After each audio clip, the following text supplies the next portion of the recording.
Ayan na, nagpe-prepare na kami kasi akit kami ng summit ngayong umaga. Tinahabol namin yung sunrise. Sobrang lamig ngayong umaga. Nakakailang patong na yung damit ko pero maginaw pa rin. So, tara, let's go!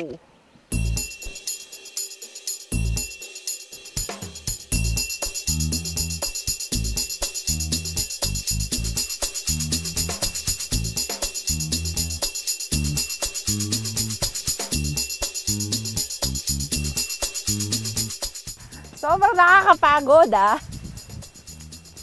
Nakakahingal. Ayan na!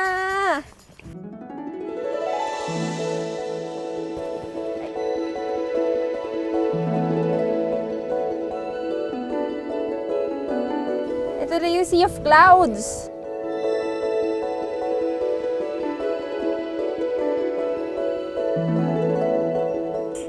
Hello!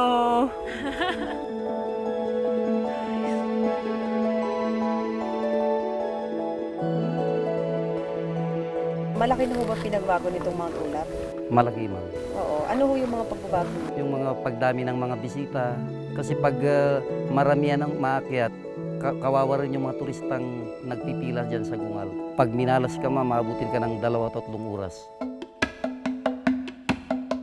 Ang pilang binabanggit ni Kuya Bobot, ang mahabang linya ng mga taong nag-aantay para kumuha ng kani-kanilang litrato sa bundok. Diyan, sino ba ang pwedeng mamundok? At kung mamumundok ka, ano ba yung mga dapat tandaan? Ang pamumundok kasi or mountaineering, wala naman restrictions yan. Open siya to all. Kahit sino pwede. Kaso naniniwala ako na dapat meron balance between ecology and economic needs ng tao. It basically means na sa isang given space, yung number of people, halaman, at mga hayop, yun, it can only take so much. Masarap makipag-deal sa nature. Sabi ko nga, nakukonquer ko hindi yung nature, kundi sarili ko. Sa hirap, medyo, pero worth siya dahil masarap yung feeling na at this age, nakuha, may 53 pa ba rito? Narating na, nagawa namin to. Overall, super enjoy po and then satisfying kasi ina-expect talaga namin around 2 p.m. kami matatapos pero parang 1 p.m. And then wala naman sa amin na injury, lahat happy. Unang sabak naman sa pag-akyat ng bundok ang 5 taong gulang na anak ni na Evelyn at Cyril na si JY. Kasi po, paras kaming mountaineer tapos nagkakilala kami sa bundok din po. So, dapat si baby, mountaineer din.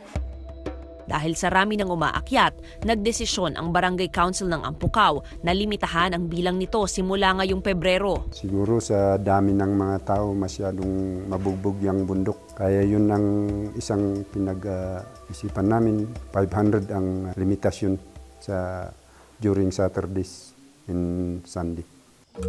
Per organizer, ang maximum ay 20 packs lang, ma'am. Dati may isang organizer abot ng 70, 60, 30, ganun, ma'am. Kuya, ano ba yung mga disadvantage kapag napakalaki ng grupo? Mahirapan kaming mga guide, nahihirapan kami pag maraming umaakyat na hawak ng organizer.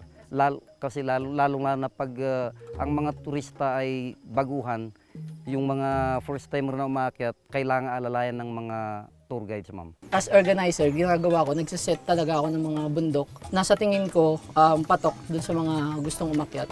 Ngayon, kaya ako nandito sa Mount Ulap. 15 na magkakakilala nang lumapit sa akin. Nagsabi gusto nilang umakyat dito. Sa tingin ko bilang event organizer, mas napaganda pa siya tapos mas nakontrol nila yung tao. Nakaka-refresh ng utak kasi nga sobrang stress kami sa work. Yung pinanggagalingan ng mga problema ay yung mga turistang pasaway. Dumadaan sila sa hindi dapat daanan. Yun, kaya minamabuti namin na i-control para madaling imando yung mga kunting tao kaysa yung mga maraming tao. Sa kabila ng ipinapanukalang mga pagbabago sa turismo ng Mount Ulap, umaasa ang lahat na ang kapalit ng kaunting sakripisyo, pagpreserba sa kapaligirang lahat ng mga gustong dumayo rito rin ang magbebenepisyo. So basta enjoy nyo ngayon compared nung una? Mas enjoy namin. Kasi hindi kami nagmamadali sa trail. Oo, at your own pace, unlimited pahinga. Kung saan namin gusto mag-picture, tapos pahinga. What would you consider yung favorite part mo ng trek?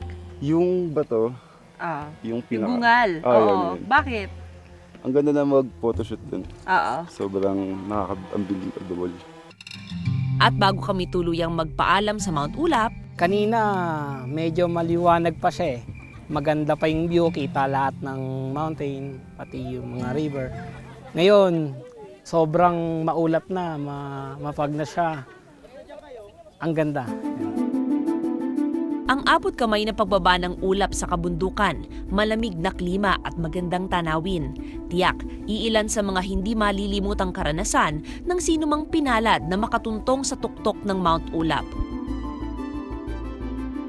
Sana ang mga tanawing ito mapagtulong-tulungang mapanatiling buhay pa rin at mapaghugutan ng inspirasyon ng mga susunod pang henerasyon.